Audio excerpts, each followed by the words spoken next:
It feels good. It feels great. Toronto and the country of Canada was great to my family and myself for 7 beautiful years. And the first 3 were struggles, trying to get it right. And to say that this program was nowhere. I mean, Jay Triano, Sam Mitchell, Lenny Wilkins, those guys did a good job of getting this program off the ground. It's a young program. It was a young organization, and they did a good job. So come to get it to the next step was a lot of fun, a lot of work. But again, it was beautiful. The people here are unbelievable.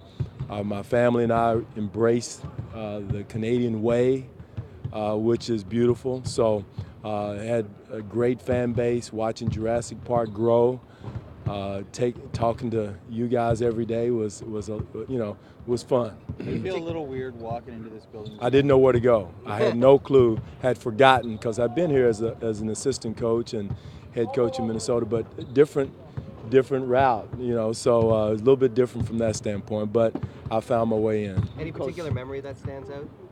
Well, just the wins, just getting to the playoffs against Brooklyn, Game 7. You play those games over and over, but just the struggle that come from it. I was talking to Jose about, the teams we had early. Ben Uzo getting a double-double, a triple-double. I'm sorry, Ben. Back in those days, to go from there to where we ended up was great. So nothing but great memories, great times. And a lot of good friends. Coach, good to see the young kids you sort of nurtured, Fred, Dwane, Jonas. That also is rewarding to watch a guy like Pascal get Player of the Week and to grow from where he's grown. I saw Pascal a lot this summer because he was in L.A. working.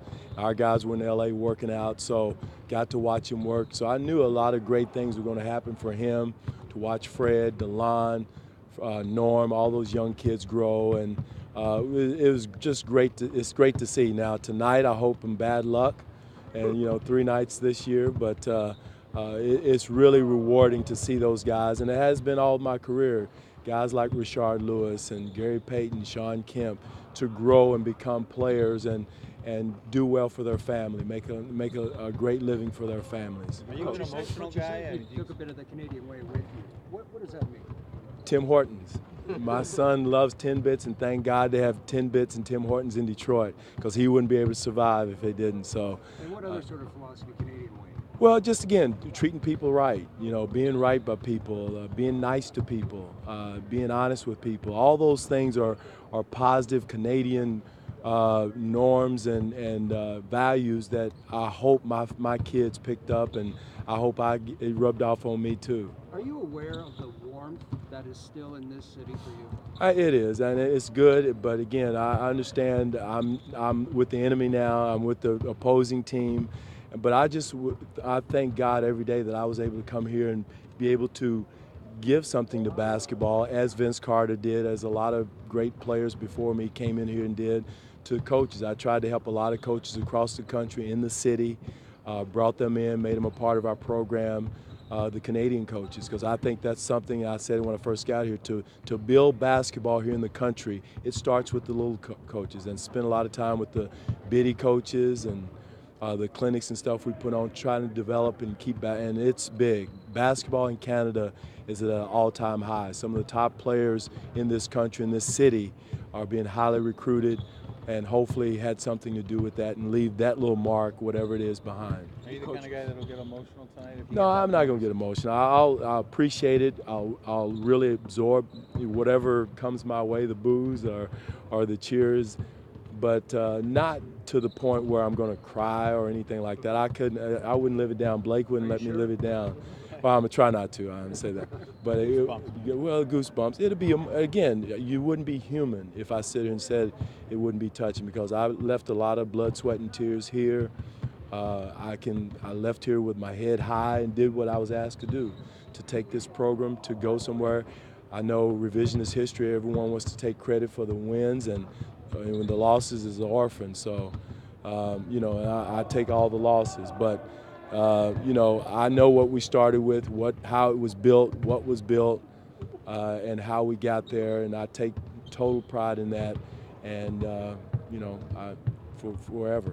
6-6 to start the season. What's the challenges with the Pistons compared The same to when you way, started the with same thing Raptors? we had here is building a style of play, a different style of play. Stan Van Gundy did an excellent job with this team. Injuries bit him in the behind a little bit, but changing the style of play to more of a three-point shooting team, a more switching team, more positionless type team. And so it's a challenge, and again, that's where we are right now. We're starting out with some very good players with Blake Griffin and Andre Drummond, as hopefully you'll see. But again, changing that philosophy is the biggest challenge. How's the connection with you to this team? Do you keep tabs on? I've talked, not during the season, but this summer stayed in touch with some of the players and by text, and saw them some of them in person, like I said, with Pascal. But again, they're grown men, they have families, they have lives, and they're off on the right foot. What do you think of when you say they're off on the right foot? Just talk about the changes and how it seems to be working here. Well, changes, I don't know about changes. The additions with Leonard and Danny Green has been great. I love DeMar. DeMar is like a son to me, and you hate to see what happened to him, but that's NBA, and he'll tell you that. That's part of our league. But the additions of Danny and Kawhi Leonard are two starters on a championship team, defenders.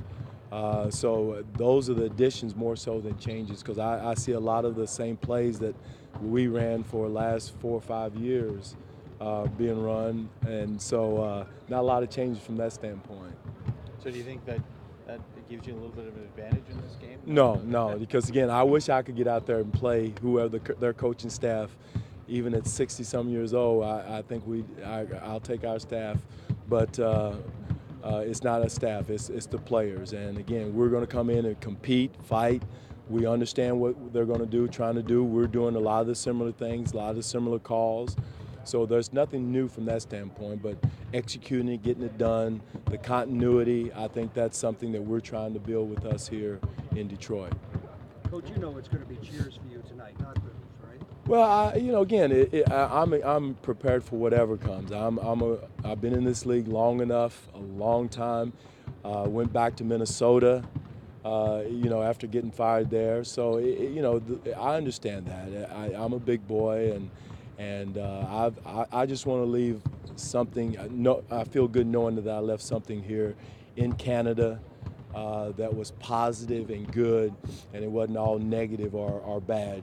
Getting fired is not a negative. For me, it's, I read one of my friends, Michael Grange's article, where I landed in pastels and petals and rose petals. I wouldn't use those words, but I landed. I mean, that's part of being a professional coach. If you're a professional writer, you're going to go to the next position, and that's what this is about. So I have no ill will for anybody. I understand what happened, how it happened, and I don't know why it happened, but I understand it.